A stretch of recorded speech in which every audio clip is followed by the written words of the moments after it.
पीछे रखो, पीछे।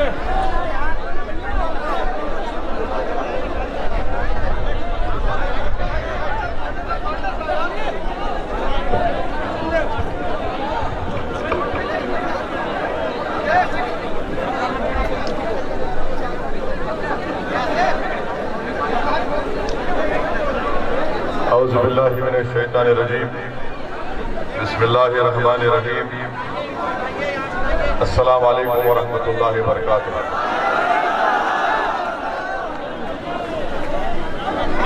बाराबंकी के सदर मजलिस इत्तेहादुल मुस्लिमीन उमर जामी साहब,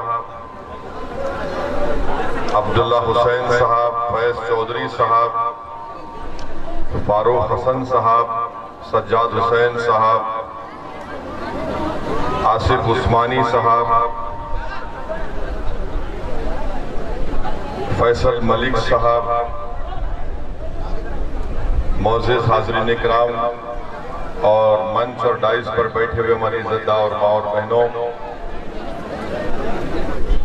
उत्तर प्रदेश के मजलिस इत्तेहादुल मुस्लिमीन के सदर मोहतरम जनाब शौकत साहब, कौमी तर्जुमान आसिम खान साहब, उत्तरला विधानसभा के मजलिस इत्तेहादुल मुस्लिमीन के उम्मीदवार मोहतरम जनाब डॉक्टर मन्नान साहब, अजीज़ान मिल्लत, बुजुर्गान कौम और मिल्लत, मेरी इज़्ज़तदार माँ और बहनों और मेरे गयूर नौजवान साथियों, मैं आपका शुक्रिया अदा करता हूँ कि आपने अपना कीमती वक्त निकाल कर आज के इस इजलास में शिरकत की।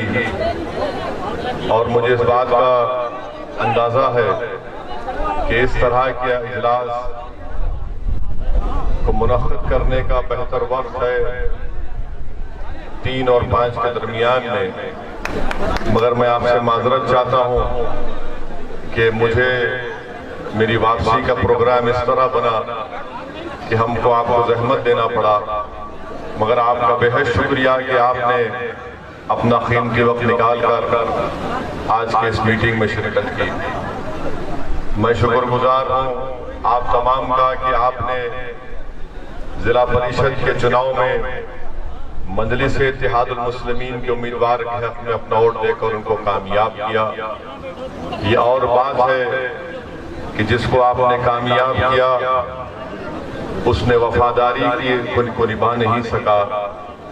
और मुझे यकीन है कि आपकी ये मोहब्बत, ये वाबस्तगी, ये जुनून, ये लगाव इंशाअल्लाह ताला मजलिस इत्तेहादुल मुस्लिमीन से जारी और सारी रहेगा। मैं आपको इस बात का यकीन भी दिलाने आया हूँ कि मैं और मेरी जमात के तमाम जिम्मेदारान जो आज यहाँ पर खड़े हैं, जो पिछले 5 साल से अल्हम्दुलिल्लाह बड़ी मेहनत कर रहे हैं, जुस्तजू कर रहे हैं, मैं आपको इस बात का पैगाम और यकीन दिला रहा हूँ कि मजलिस इत्तेहादुल मुस्लिमीन सिर्फ आने वाले 2022 के विधानसभा के लिए तैयारी नहीं कर रही है, बल्कि मजलिस इत्तेहादुल मुस्लिमीन इंशाअल्लाह ताला उत्तर प्रदेश की सरजमीन पर सुबह क़यामत तक मजलिस इत्तेहादुल मुस्लिमीन आबाद और शादाब रहेगी। और हम चले जाएंगे, असदुद्दीन ओवैसी इस दुनिया से चला जाएगा, और यकीनन जो दुनिया में आया है उसको जाना है, और हम तमाम को एक दिन इस जमीन की ग़िज़ा बनना है। मगर मेरे अजीज दोस्तों, मेरी इज़्ज़तदार माँ और बहनों, जिंदा रहने का सबूत यह है कि हम हरकत करें। जिंदा रहने का सबूत यह है कि हम नाइंसाफी के खिलाफ आवाज को बुलंद करें। जिंदा रहने के लिए बहुत जरूरी है कि आप और हम मिलकर अपने हक के लिए लड़ें। जिंदा कौम उसी को कहते हैं जो जालिमों से पंजा आजमाई करे। जिंदा उसी को कहते हैं जो बुज़दिलों की तरह अपनी पीठ ना दिखाए, बल्कि बहादुरों की तरह अपने सीनों को जालिमों के सामने पेश करें। जिंदा वो लोग हैं जो हालात से समझौता नहीं करते, बल्कि जिंदा और जिंदा कौम उन्हीं को कहते हैं जो तूफानों का मुकाबला करके तूफान से कहते हैं कि ये तेरा रास्ता नहीं है, तुझे अपना रास्ता बदलना पड़ेगा। मेरे अजीज दोस्तों और बुजुर्गों, याद रखो कि तुम्हारा वजूद खुद एक जलजला था। आज अगर जमाना और इख्तिदार की कुर्सियों पर बैठने वाले ताकत के बलबूते पर जुल्म कर रहे हैं और जलजले पैदा कर रहे हैं, तो हम उन इख्तिदार की कुर्सियों पर बैठने वालों से कह रहे हैं कि तुम हमारी तारीख को नहीं जानते, हमारा वजूद खुद एक जलजला था। और हम वो हैं जो बातिल से कभी समझौता नहीं किए। हमने हमेशा, हमारे बुजुर्गों ने, हमारे असलाफ ने, हमारी तारीख गवाए कि हमारे नबी की सीरत गवाए कि हमको ये तालीम दी गई कि हमेशा हक की सरबुलंदी के लिए काम करो, बातिल से समझौता मत करो, कमजोरों का साथ दो, यतीमों पर रहम करो, बेवाओं को हिम्मत दिलाओ और सब मिलकर एक सही रास्ते पर अपने काफिले को लेकर आगे बढ़ो। मेरे अजीज दोस्तों और बुजुर्गों, मैं इस बात का इकरार करता हूं कि 2014 से जब से मुल्क में बीजेपी की हुकूमत बनी, जब से इस मुल्क के प्रधानमंत्री नरेंद्र मोदी बने, एक मंसूबाबंद तरीके से इस मुल्क के सेकुलरिज्म को कमजोर करने की पूरी कोशिशें की जा रही हैं। जब से नरेंद्र मोदी की हुकूमत बनी, उस वक्त से ये पूरी कोशिश की जा रही है कि भारत का ये जो सेकुलरिज्म है, भारत की जो खूबसूरती है भाईचारगी की, उसको तब्दील करके इस मुल्क को हिंदुत्व राष्ट्र में तब्दील किया जाए। मैं इस बात का इकरार भी करता हूं, मुझे आप जानते भी हैं। अगर यहां पर फिर कोई गड़बड़ होगी हम बैठ जाएंगे, आप लोग हट जाइए, बैठ जाइए।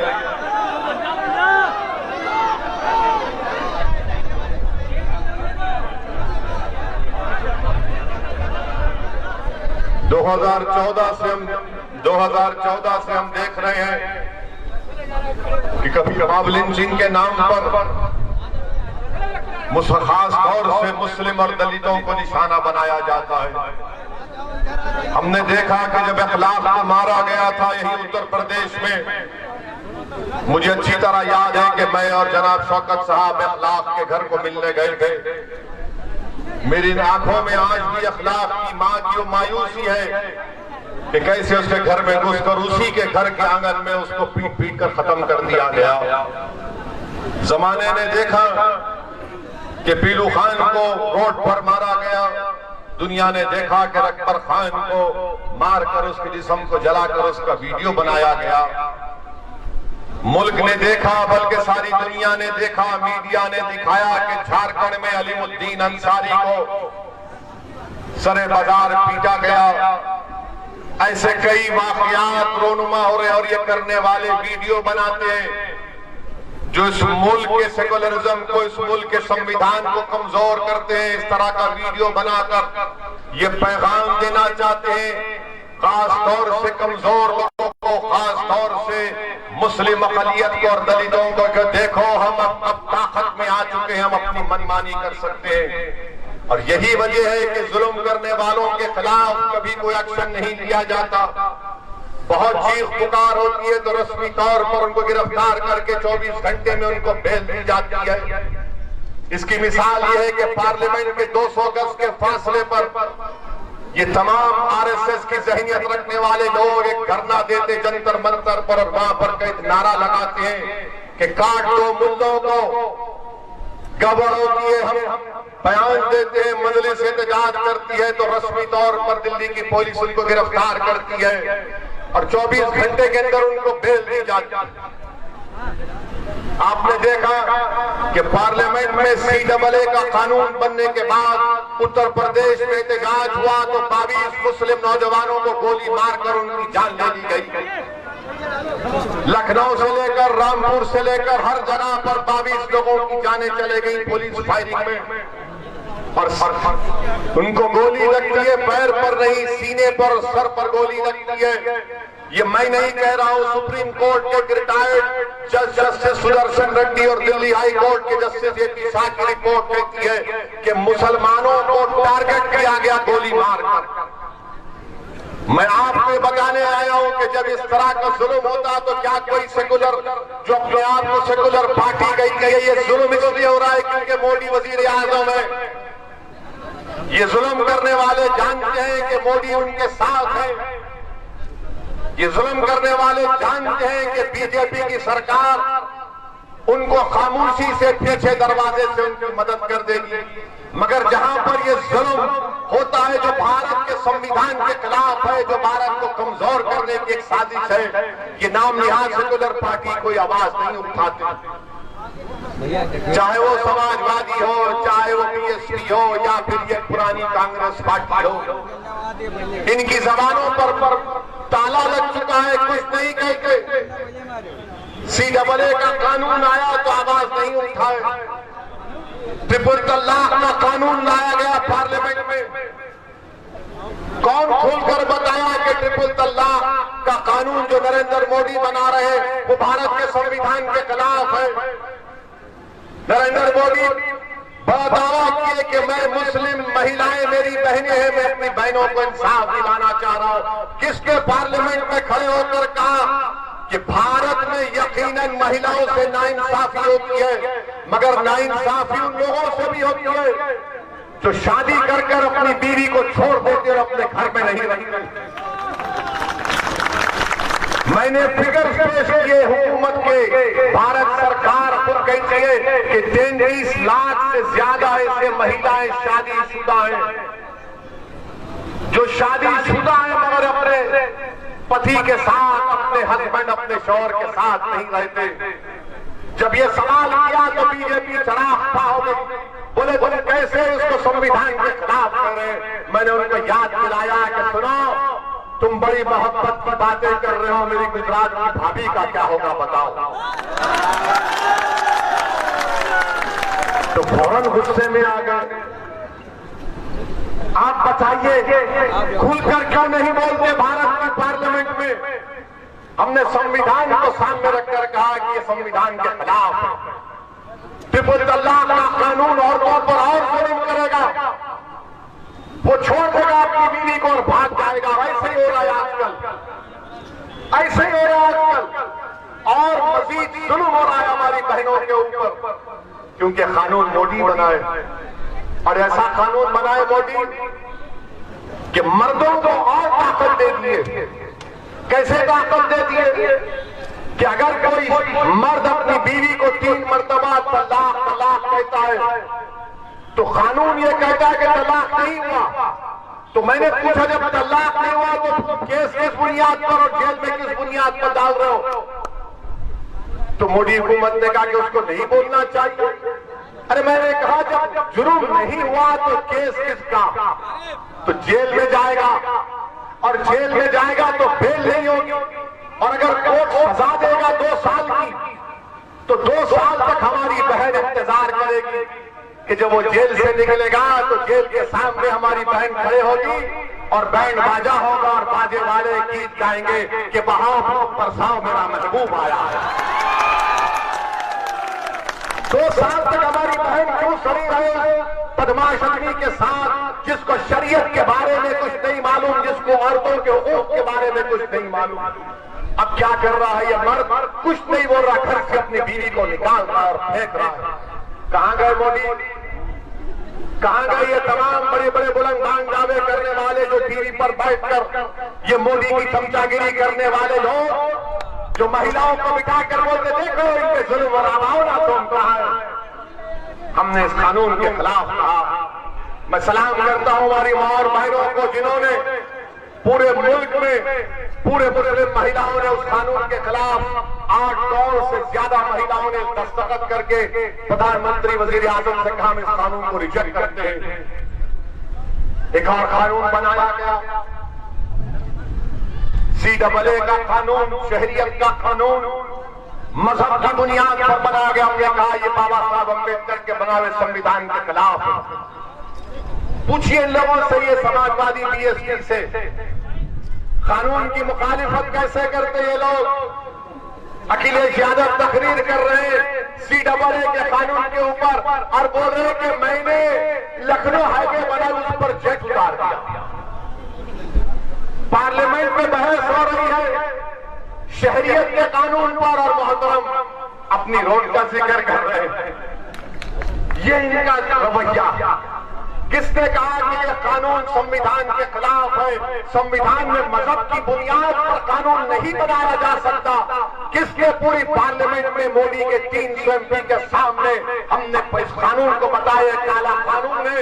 जिस तरह महात्मा गांधी ने उस वक्त के साउथ अफ्रीका में सफेद फार्म हुकूमत के गलत कानून को फाड़ा था, जलाया था, मैंने कहा कि मैं गांधी को देखकर इस कानून को मोदी के सामने फाड़ता हूं, यह कानून को रिजेक्ट करता। और सब मुझे फिरका परस्त कहते, तमाम लोग कहते हुए इसी फिरका परस्त है। तीसरी मिसाल आपके सामने रखता हूं। अमित शाह ने दहशतगर्दी के खिलाफ, आतंकवाद के खिलाफ एक कानून जो कांग्रेस ने बनाया था यूएपीए, उसको और मजीद सख्त कर दिया। यानी दिल्ली में कोई इंस्पेक्टर एनआईए का बैठकर बाराबंकी के किसी नौजवान का नाम लिख देगा कि टेररिस्ट है, उसके ऊपर कोई केस नहीं होगा, उसके ऊपर कोई कोर्ट से सजा भी नहीं होगी, मगर वो लिख देगा कि फुला जैद अगर बाराबंकी का टेररिस्ट है तो टेररिस्ट हो गया। हमने उसकी मुखालिफत की और उसमें क्या कहा गया कानून में कि अगर पुलिस किसी को गिरफ्तार करती है यूएपीए के कानून में तो 120 दिन से ज्यादा उसको पुलिस अपने पास रख सकती डिटेंशन में। मैं मुखालिफत किया, क्या समाजवादी पार्टी और बीएसपी ने तारीख नहीं की इसकी? बताओ, मैं चैलेंज कर रहा हूं, क्या तुमने तारीख नहीं की? कानून बना तो उसका इस्तेमाल यादव पर नहीं होता, उसका इस्तेमाल दलित पर होता है, आदिवासी पर होता है, मुसलमान पर होता है और उन दानिशवरों पर होता है जो हुकूमत के खिलाफ होते हैं। ये लोग जेल को नहीं जाते, जेल को जाना हमारा मुकद्दर बन चुका है। हमारे नौजवानों की जिंदगियां बर्बाद हो चुकी हैं। 5-5 साल 6 साल के बाद जमानत होती है। एक शख्स निकला 12 साल की जेल के बाद निकला तो अपने गांव गया तो उसने क्या किया मालूम?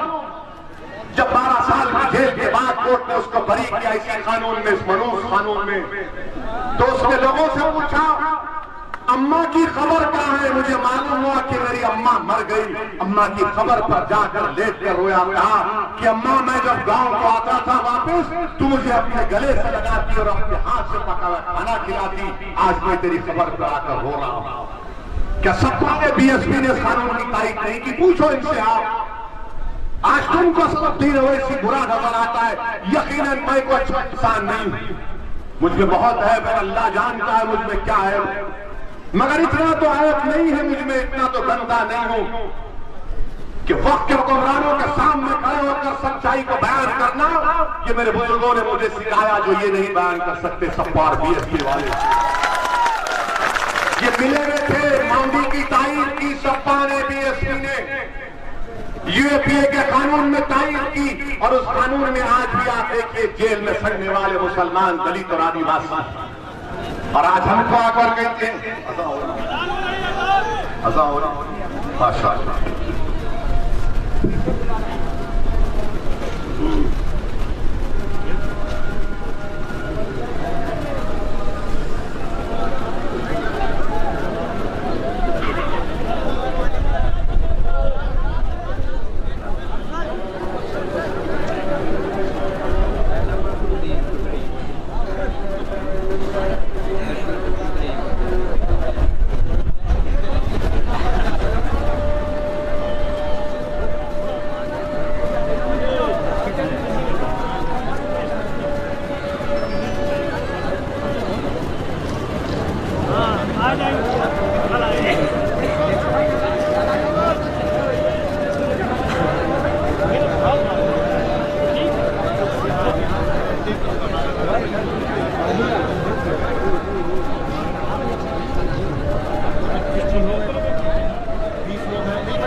बिस्मिल्लाहिर्रहमानिर्रहीम।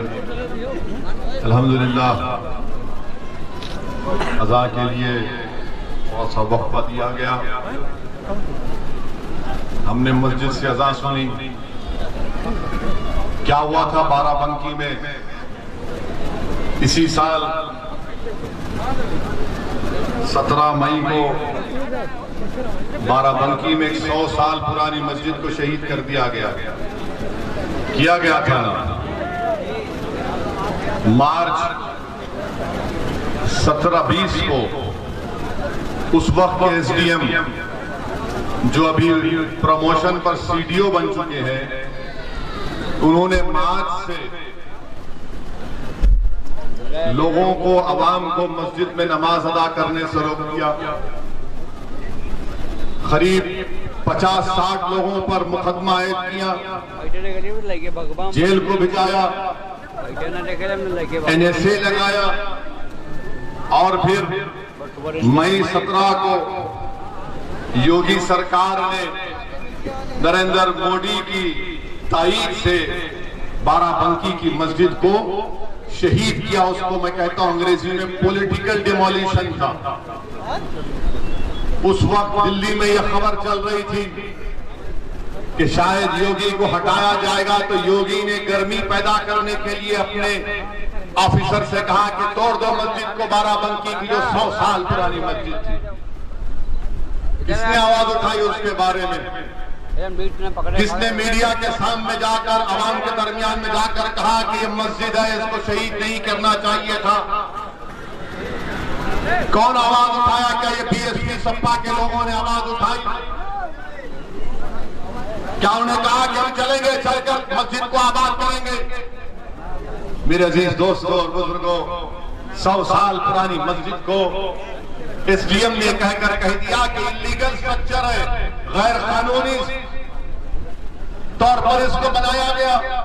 और एसडीएम को मालूम होना चाहिए कि सुप्रीम कोर्ट का कानून है, वक्फ का यूजर भी वक्फ हो जाता है। 100 साल पुरानी मस्जिद को एसडीएम ने तोड़ दिया, बगैर कोई नोटिस के, बगैर कोई कोर्ट के ऑर्डर के। जबकि इलाहाबाद हाईकोर्ट का ऑर्डर था कि कोविड का सेकेंड वेव चल रहा है, लोगों की लाशें पानी पर तीर रही थी गंगा पर, कुत्ते लाशों को लूट कर खा रहे थे योगी और मोदी के सरकार में। इंसानियत अपनी सांसें तोड़ रही थी ऑक्सीजन नहीं मिलने की बुनियाद पर। लोग कांप रहे थे, बिस्तर तलाश कर रहे थे। तो ये ऐसी हुकूमत योगी और मोदी की कि आवाम को ऑक्सीजन पहुंचाए, दवा पहुंचाए, लाशों को जलाने के लिए लकड़ी पहुंचाए या जमीन दिए, वो नहीं किए। मस्जिद को जाकर शहीद कर दिए। 100 साल पुरानी मस्जिद को और रातों रात उस मलबे को उठाकर फेंक दिया गया। और तोड़ने की वजह क्या बताई गई कि एसडीएम साहब का घर बाजू था। एसडीएम साहब को फजर की अजान से तकलीफ होती थी, तो उन्होंने कहा कि मस्जिद को तोड़ दो, तुम्हारे पास भी जागीर है। तुम अपनी दीन खराब हो गया, तुम मस्जिद को तोड़ दोगे? क्या कानून नहीं है भारत में? क्या संविधान खत्म हो चुका भारत में? एसडीएम बगैर कोर्ट के ऑर्डर के तोड़ देगा? आप बताइए, तोड़ दिया गया। अरे कौन थे एसडीएम? पूछो, मैं मीडिया के सामने पूछ रहा, अखिलेश यादव को पूछो। इनका एक भाई धर्मेंद्र यादव एमपी है, था, अभी हार गया बदायूं से।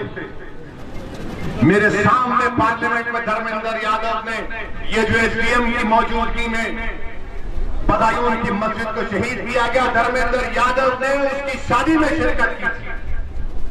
पार्लियामेंट में उसके लिए सवाल उठाया था। ये आपके लोग हैं और आप असदुद्दीन ओवैसी और मजलिस पर उंगलियां उठाते हैं। क्यों नहीं बोले सत्तार बीएसपी कांग्रेस वाले कि योगी सरकार ने गैर कानूनी तरीके से बाराबंकी की मस्जिद को शहीद कर दिया। मेरे अजीज दोस्तों और बुजुर्गों, ये कहानियां, ये वाकयात आपको उठने के लिए, बेदार करने के लिए काफी है। मेरी आपसे दरमंदाना अपील है कि समझिए इस बात को, समझिए इस बात को कि अगर आज आप बेदार नहीं होंगे, आप सिर्फ वोट डाल दिया है इन तमाम लोगों को, मगर क्या कभी आपने सोचा कि आपको क्या मिला? क्या मिला? उत्तर प्रदेश में 60 साल से आप सेकुलरिज्म के नाम पर वोट डाल दिया है।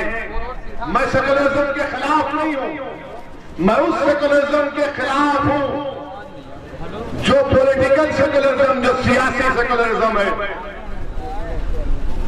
पूछिए कभी आप खुद अपने आप से सवाल करिए कि बहुजन समाज हो, कांग्रेस हो, समाजवादी हो, बीजेपी हो, क्या इनके मन से लफ्ज मुसलमान निकलता है? कभी आपने सुना इनके मन से मुसलमान का लफ्ज सुनते हुए? क्यों नहीं बोलते मुसलमान? क्यों नहीं बोलते मुसलमान का नाम क्यों नहीं लेते? क्या भारत के 14% आबादी भारत के अव्वल दर्जे की शहरी नहीं है कि तुम अपनी जबान को हमारा नाम लेने से कतराते हो? तुम क्यों डरते हो? क्यों शर्मिंदगी महसूस करते हो?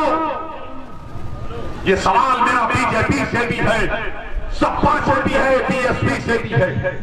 आज के माहौल बनाकर रख दिया गया कि ये बड़े बड़े लोग जो वोट तो चाहते हैं मगर नाम लेना पसंद नहीं करते मुसलमानों का, और ओवैसी पर उंगलियां उठाते हैं। मैं नाम लूंगा मुसलमानों का जब तक जिंदा रहूंगा, इसलिए कि भारत के कानून के लिहाज से मुसलमान माइनॉरिटी है।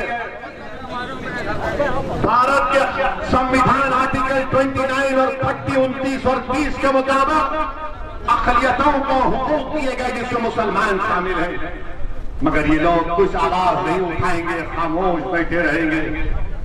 अब इलेक्शन आ गया तो सब बड़ी बड़ी मीठी मीठी बातें करेंगे। अरे आवाज तो उठाओ, बात तो करो, मगर लफ्ज मुसलमान का नाम लेना नहीं चाहते। उत्तर प्रदेश के मुस्लिम अक़लियत को मैं पैगाम देने आया हूं कि आप वोट डाल दिया है, मगर आप नेता कब बनेंगे? आप लीडर कब बनेंगे? क्या बाराबंकी के किसी नौजवान में यह काबिल नहीं है कि वो बाराबंकी के मुस्लिम अक़लियत का नेता बनकर उनकी क़ियादत कर सके? आपने काबिलियत नहीं है? क्या आपको काबिलियत नहीं है? मेरे सवाल का जवाब दीजिए। आपको हिम्मत नहीं है नेता बनने की? क्या आप डरते हैं किसी से? तो फिर नेता बनो। कब तक ये कैदियों की जंजीरों को देखकर तुम इनको डालते रहोगे? तो इन जंजीरों को, हम एक आजाद कौम है भारत में, हुक्मरान कोई भी हो, योगी हो, मोदी हो या किसी का हो, मगर वो हुक्मरान है, वो बादशाह नहीं है, वो प्रधानमंत्री है, वो चीफ मिनिस्टर है, हम किसी के गुलाम नहीं। मगर आप डरते क्यों हैं? आपको नजरअंदाज करना पड़ेगा। मेरे अजीज दोस्तों और बुजुर्गों, यकीनन ये जुल्म की चंद वाकयात मैं आपके सामने रखा हूं, मगर आपको जवाब देना जमहूरी तरीके से। मैं यहां पर मुझे वाकया याद आ रहा है कि जब हजरत यूसुफ अलैहिस्सलाम की नीलामी हो रही थी मिस्र में, तो एक ज़ईफ बुढ़िया वो भी गई कि हजरत यूसुफ की अलैहिस्सलाम की नीलामी हो रही है। तो लोगों ने कहा तो गरीब है, बुढ़िया है, तेरे पास दौलत नहीं है, तू क्यों जा रही है? तो उस बुढ़िया ने कहा कि मैं इसलिए जा रही हूं कि मैं जानती हूं कि मेरे पास दौलत नहीं है, कुछ नहीं है, मगर मैं अपना नाम उन लोगों में लिखाना चाहती हूं जो हजरत यूसुफ अलैहिस्सलाम को खरीदना चाहते थे, ताकि अल्लाह को मालूम हो जाए कि मैं गई थी वहां पर।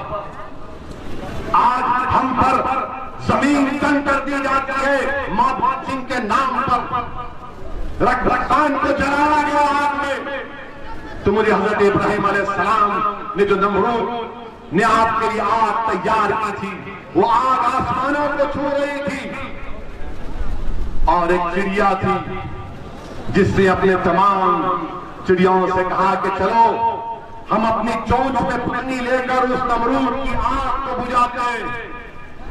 तो चिड़ियाओं ने कहा हमारी चोंच इतनी सी, कितना पानी आएगा, आग तो आसमानों को छू रही है, क्या हमारे इतने से पानी से आग बुझेगी? तो उस खूबसूरत चिड़िया ने कहा कि आग बुझती है या नहीं बुझती है मुझे उससे मतलब नहीं है, अल्लाह ने मुझे ये की है ताकत कि मैं अपनी चोंच में पानी लेकर उस आग पर डालूं तो अल्लाह कबूल कर लेगा उसे। और वो चिड़िया अपने चोंच में पानी लेकर डालती है आग पर, नमरूद की आग पर। अल्लाह हुक्म फरमाता है आग को कि आग बंद हो जाओ मेरे इब्राहिम। तो क्यों तुम अपने आप को कमजोर समझते हो?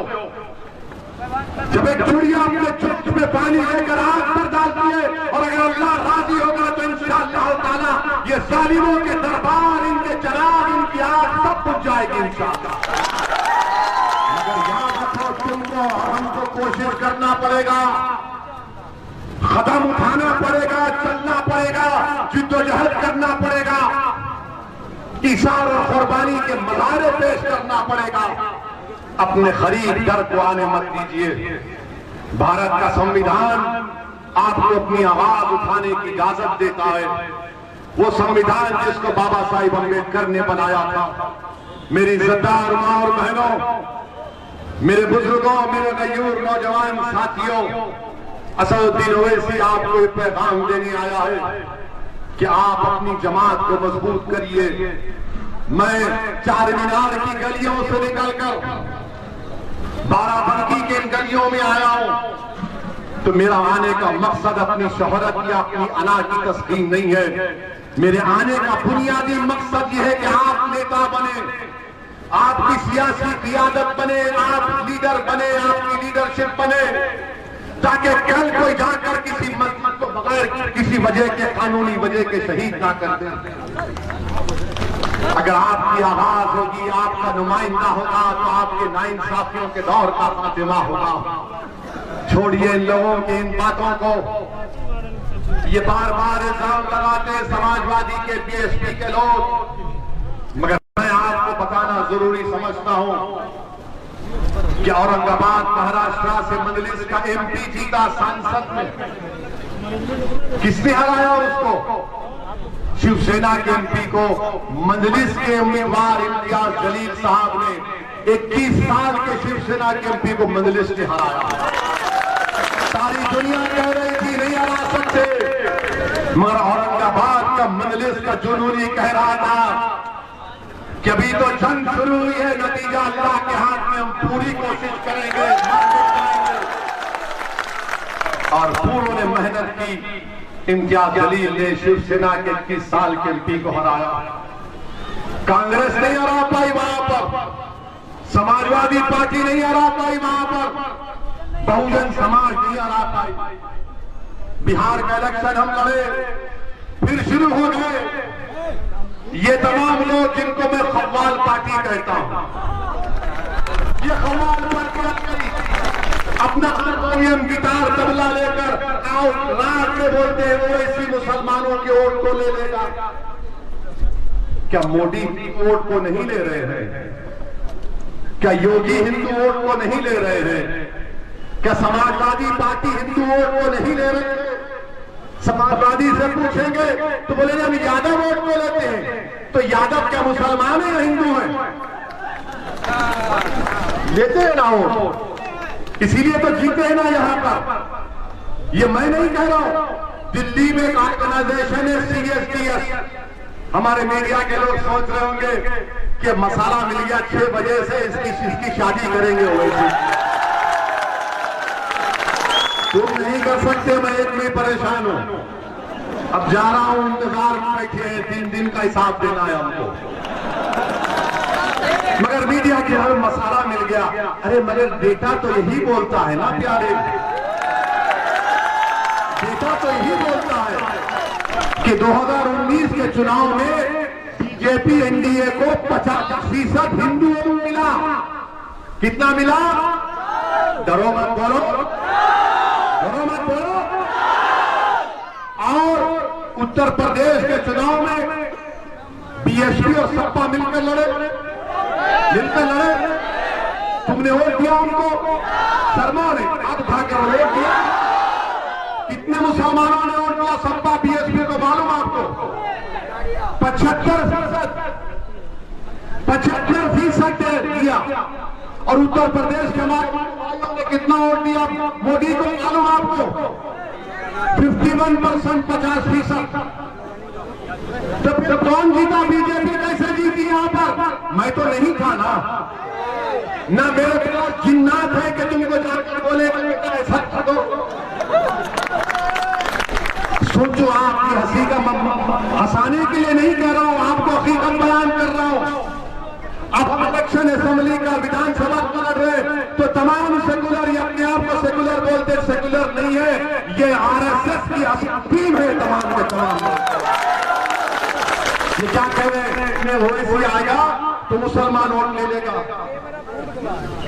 कभी आपने सुना कि एक यादव ने मोदी को वोट दिया तो क्या अखिलेश यादव ने कहा कि वो यादव टीम है जिसने मोदी को वोट दिया? तुमने सुना कभी? क्या तुमने कभी सुना कि दलित ने अपना वोट डाला, उसका खड़े किया, उसने मोदी को वोट दिया? तो क्या किसी बीएसपी के नेता ने कहा कि वो दलित की टीम है? तो क्यों मुसलमान को कहते हैं?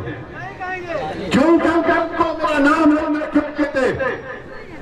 क्यों वोट काटने आया है? अरे जब यादव और दलित ब्राह्मण सब पार्टी को दे सकता है तो तुमको हिंदू वोट की बात नहीं करेंगे, जैसा कि हर चुनाव में खाली मुसलमान वोट देता है। ये हकीकत है, इसको आपको जानना है, इसलिए खुलकर बयान कर रहा हूं। मेरी फितरत में नहीं है कि अल्फाज चाप कर बयान करूं, मैं खुलकर बयान कर रहा हूं और आपको समझना इन बातों को। और हो सके तो नौजवानों से अपील कर रहा हूं कि मेरे इस भाषण को, मेरी इस तकरीर को आपके पास एक ताकत है सेल फोन की, व्हाट्सएप से फैलाइए, ताकि उत्तर प्रदेश के घर घर तक, हमारी मां और बहनों तक, बुजुर्गों तक, उलमाओं तक, मशाइखीन तक मजलिस इत्तेहाद मुस्लिमीन का पैगाम पहुंच जाए और मालूम हो जाए क्या है। यही इनको फिक्र है। नहीं, आप क्यों लड़ते यहां पर? आप क्यों वोट काट लड़े? बिहार में हम लड़े, 5 विधायक कम्युनिस्ट के बिहार के असेंबली में अल्हम्दुलिल्लाह, महाराष्ट्र में 2 विधायक हमारे, तेलंगाना में 7 है।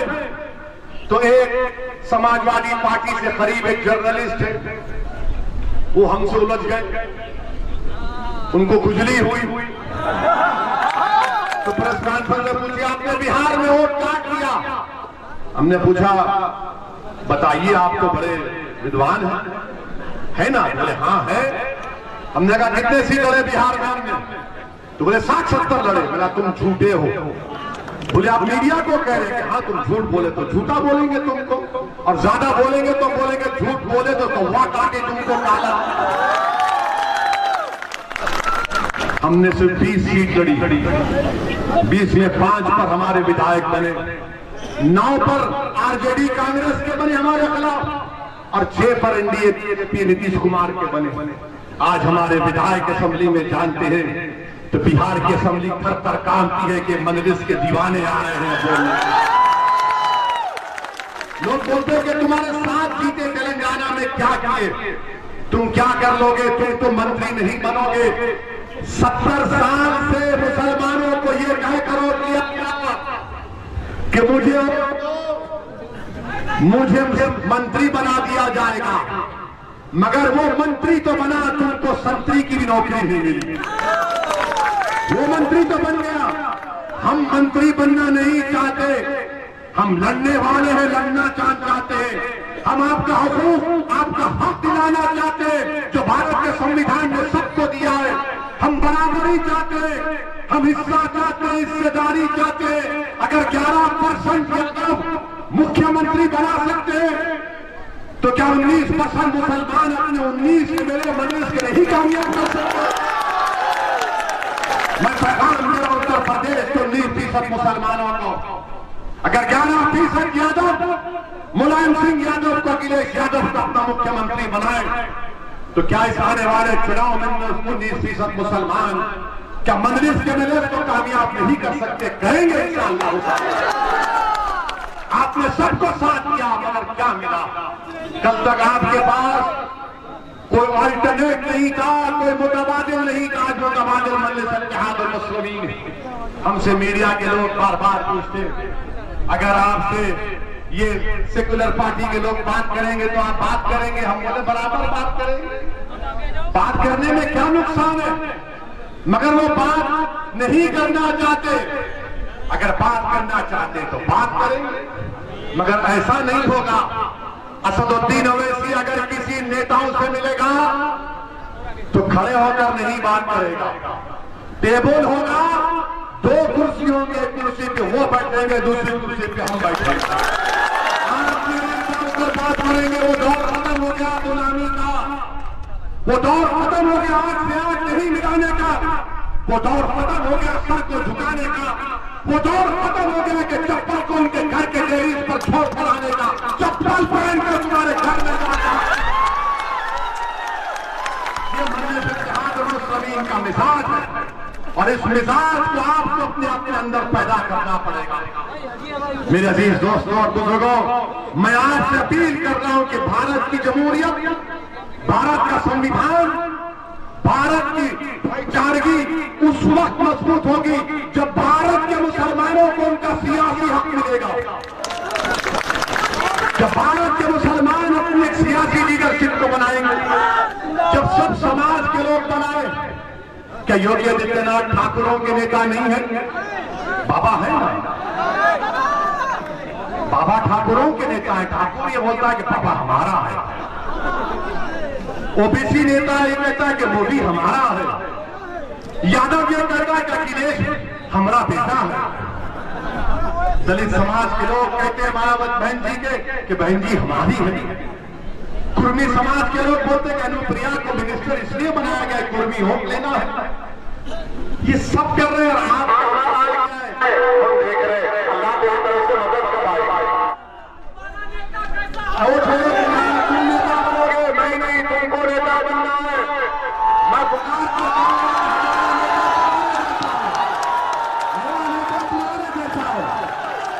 मैं नेता बनने नहीं आया हूं। अल्लाह ने मुझे बहुत इज्जत दी अल्हम्दुलिल्लाह। रसूलुल्लाह सल्लल्लाहु अलैहि वसल्लम के सदक़े तो फैल में मैं सोच भी नहीं सकता कि यहां तक आऊंगा। मगर तुमको नेता बनना है। तुम कब तक नारे मारोगे घटे ऐसा नेता होगा? अरे तुम बनो, तुम काबिल बनो, तुम कौन के हम तुम्हारे पीछे करेंगे, तुम रास्ते हर चीज करेंगे। मगर ये मिजाज पैदा करो, हिम्मत और हौसले से काम करो। डर और घबराने की जरूरत नहीं है। और ये उत्तर प्रदेश में ये बाबा, मुख्यमंत्री को बाबा कहते हैं, तो बाबा कहते हैं मैंने पूरा विकास कर दिया। हम मुख्यमंत्री को बताना चाह रहे हैं कि एक हिंदी अखबार आज हम सुबह पढ़े, क्या नाम है, नव भारत टाइम्स, उसने फोटो डाली कि लखनऊ में शहीद पथ पर लंबी रोड है। आपको मालूम माशाल्लाह बाबा के दौर में, बाबा के विकास के दौर में उस रोड पर कितने खड्डे हैं? 416 खड्डे हैं। वाह बाबा, क्या कि शहीद पथ रोड पर 416 खड्डे हैं और बाबा को नजर ही नहीं आते। अच्छा, गोरखपुर बाबा का गांव है ना, उनका विधायक डॉक्टर अग्रवाल सैलाब आया तो मीडिया को बोलता है कि रोड के ऊपर नाला बना दिया गया। बाबा क्या विकास आपने गोरखपुर में किया। फिरोजाबाद में 50 बच्चे मर गए डेंगू से, तो बाबा गए हेलीकॉप्टर से रोड कंट्रोल ऐसा उतरे और बोले तेरे को सस्पेंड कर दिया। उसने कहा क्यों? दवाई नहीं है, डॉक्टर नहीं है, कुछ नहीं, मुझे क्यों सस्पेंड किए? बाबा बोले ज्यादा बोलेगा तो ठोक दो। आप बताइए ये विकास है? अच्छा, मुसलमानों के लिए बहुत किया। मोदी ने दिल्ली से अक़लियतों के लिए उत्तर प्रदेश को